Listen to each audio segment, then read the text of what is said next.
Bon, alors, j'ai de nouveau été censurée. Du coup, comme on en avait parlé dans ma dernière vidéo, j'ai rien fait. Voilà, j'ai rien fait. Et je vais pouvoir vous montrer la fameuse formation. Cette fois, c'est une censure sur la miniature. Alors, la miniature, ils l'ont enlevée, hein, du coup. Mais en fait, c'était... Attendez, je montre. C'est des Legos. Ils m'ont censuré des Legos. C'était ça, les deux bonhommes, là, qui... C'était la miniature, j'avais repris la même image, et juste pas le même texte, pour le je lis vos commentaires ici. Et ils l'ont enlevé parce que regardez bien, du coup, examiner un problème, règlement, nudité et contenu à caractère textuel, c'est des Legos. C'est des Legos. Les miniatures présentant un contenu textuellement provocateur, hein. Vous vous sentez provoqué, n'est-ce pas? Non-graphiques ou représentant la nudité ne sont pas autorisés sur YouTube. YouTube examine les contenus au cas par cas et n'autorise que quelques exceptions quand le contexte de la vidéo est d'ordre pédagogique. Mais c'était pédagogique, documentaire, artistique ou scientifique. Par conséquent, nous demandons aux utilisateurs mettant en ligne une vidéo de publier le plus d'informations possible, hein, dans le titre et dans la description. Grâce à ces éléments, notre équipe et les spectateurs seront en mesure de bien comprendre l'objectif principal de leur vidéo. Hein. Bah oui, hein, vous savez pas, vous, hein, il faut faire attention. Vous êtes choqués, mais tellement facilement. Hein. Bon, alors, mise en garde pour non-respect de règlement de la communauté, comme il s'agit de la première fois. Oui, parce que, heureusement, ils mettent pas tous les mêmes trucs ensemble, en fait. Hein. À chaque fois qu'on se prend un truc, moi, avant, c'était quoi? L'autre, c'était pour truc de haine, là. Incitation à la haine. Mais là, c'est nudité. Donc, c'est pas la même chose. Donc, c'est pas compté comme un deuxième. C'est compté comme un premier. Il y a le premier incitation à la haine. Il y a le premier pour nudité. Et il y en a encore d'autres. Donc là, la nudité, c'est la première fois. Donc comme il s'agit de la première fois, ce message est une simple mise en garde, tout ça. Bon, c'est comme voilà ce qu'on avait vu dans ma dernière vidéo. Alors, donc là, voilà ce que vous pouvez faire. Sélectionnez passer à l'action pour faire appel, lol. Vous pouvez aussi suivre une formation facultative pour supprimer la mise en garde au bout de 90 jours. C'est ça qu'on va faire. Donc, suivre la formation, vous allez voir. Ah, je suis contente en fait. Je suis contente de pouvoir vous montrer ça. On va faire la formation. Alors, à propos de la formation, cette question 15 minutes. Avec cette formation, nous souhaitons vous aider à créer et partager du contenu avec assurance. Hein. Pardon, je suis mort de rire, c'est incroyable. Vous découvrirez des scénarios en lien avec le règlement que vous avez enfreint. Alors celui-là, je le connais pas, attention, parce que l'autre c'était la deuxième fois que je le faisais, mais celui-là, je le connais pas. Le nombre de tentatives est illimité, histoire que ça ne serve à rien. Cette formation contient des scénarios qui mentionnent de la nudité et des contenus à caractère textuel, hein, ce qui peut troubler ou perturber certaines personnes. Dites-le que vous êtes troublé.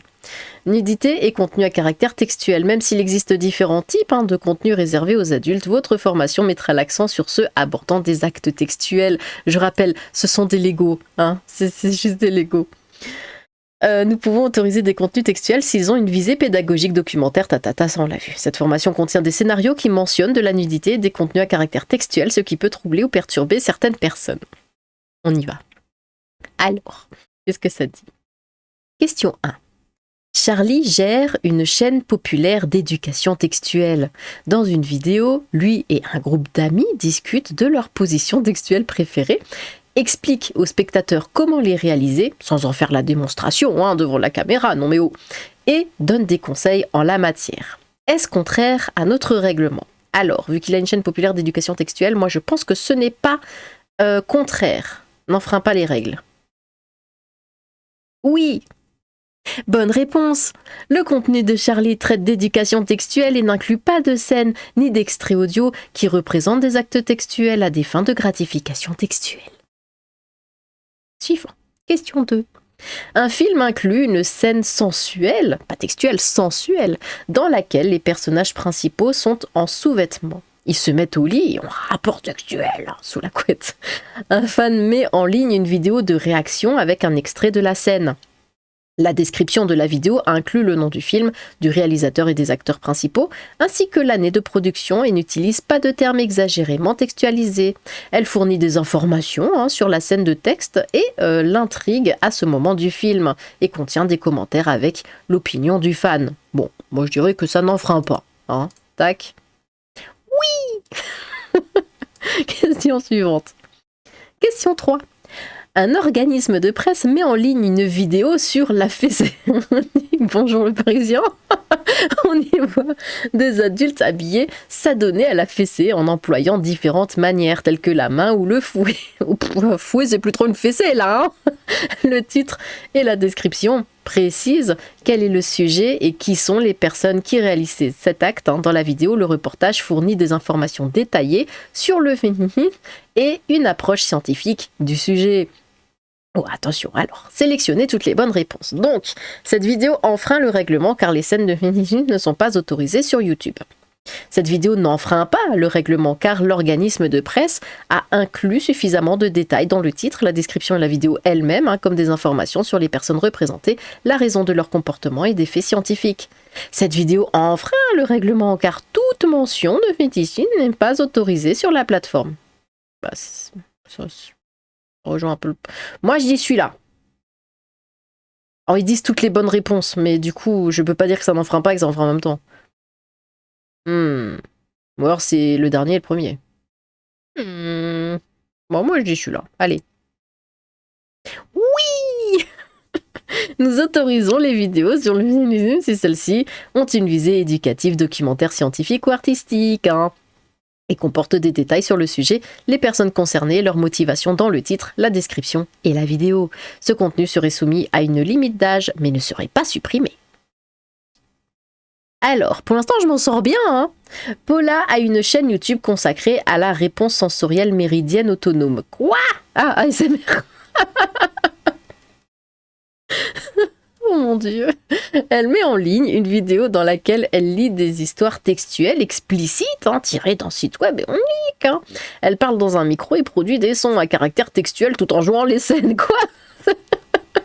Est-ce contraire à notre règlement? Alors, on va tenter celui-là. Oui. Bonne réponse. Cet exemple enfreint le règlement car les représentations audio d'actes textuels à des fins de gratification textuelle ne sont pas autorisées. Question 5. Robert met en ligne une vidéo dans laquelle on voit une personne dénudée sur une plage, sans l'accord de celle-ci. Bah dis donc, il zoome sur cette personne et déclare qu'il adore les voyages et qu'il la trouve très attirante. C'est contraire à notre règlement. Oui. Oui. Bonne réponse. Cet exemple enfreint notre règlement, car nous n'autorisons pas les contenus à caractère voyeuriste, tels que les vidéos où quelqu'un a été filmé secrètement à des fins textuelles. Suivant. Question 6. Barbara gère la chaîne YouTube d'un musée. Chaque épisode traite d'un sujet différent dans le domaine de l'art et l'une des vidéos porte sur le Japon ancestral. À un moment donné, Barbara montre une peinture du XVIIIe siècle dans laquelle des personnes se livrent à des actes sexuels. Elle donne le nom de l'artiste, le titre du tableau et des informations sur le style de l'œuvre. Dans la description de la vidéo, elle détaille toutes les œuvres d'art qui apparaissent dans la vidéo. Alors, sélectionnez toutes les bonnes réponses. Donc, cette vidéo n'enfreint pas le règlement car Barbara présente une œuvre d'art et donne un contexte approprié aux actes textuels sous la forme d'informations sur l'artiste et l'œuvre d'art, à la fois dans la description de la vidéo et dans l'audio.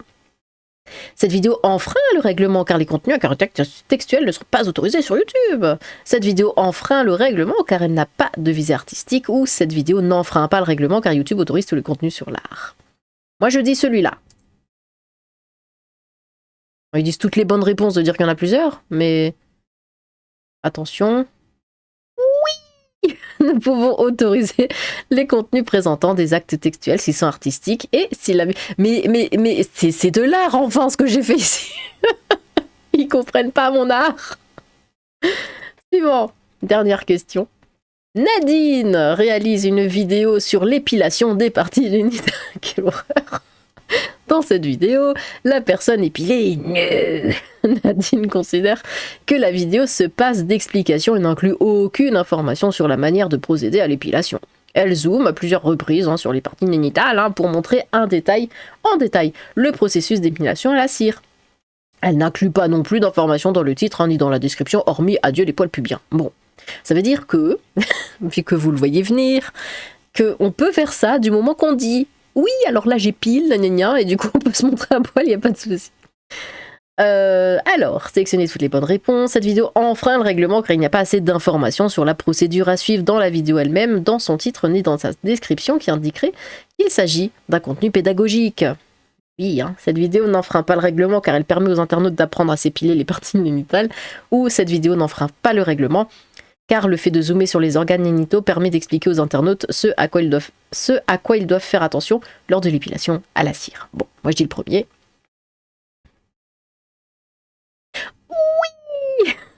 La nudité sans contexte suffisant n'est pas autorisée sur YouTube. Donc, il faut dire. Et sinon, c'est du moment qu'on précise, c'est bon. On peut faire tout ce qu'on veut. Si Nadine avait fourni un contexte, par exemple des informations sur la manière de s'épiler dans la vidéo, le titre ou la description, cette vidéo aurait fait l'objet d'une limite d'âge, mais n'aurait pas été supprimée. Bon. Alors, je pense qu'on est bon. Oui, j'ai réussi. Vous avez terminé la formation. Nous vous remercions d'avoir pris le temps de nous aider à protéger YouTube. Rien que ça, regardez, j'ai protégé YouTube. Et vu ça, c'est incroyable. Vous pouvez consulter le règlement de la communauté, on s'en fout. Bon. Votre mise en garde expirera, machin, tout ça, voilà. Fermez la formation. Bon, ça sert à rien, évidemment, que je fasse appel, parce qu'ils en ont strictement rien à battre des appels. Donc je vais juste fermer, parce que là je vais faire appel maintenant, dans 2 minutes il y aura un truc, un message automatique qui dira ouais, nous aimerions connaître votre avis, c'est pour que non, vaut mieux pas que je donne mon avis, c'est pas tranquille. Voilà, ouais, vous voyez, quand j'avais donné un appel, ça c'était l'autre. Bon, bref.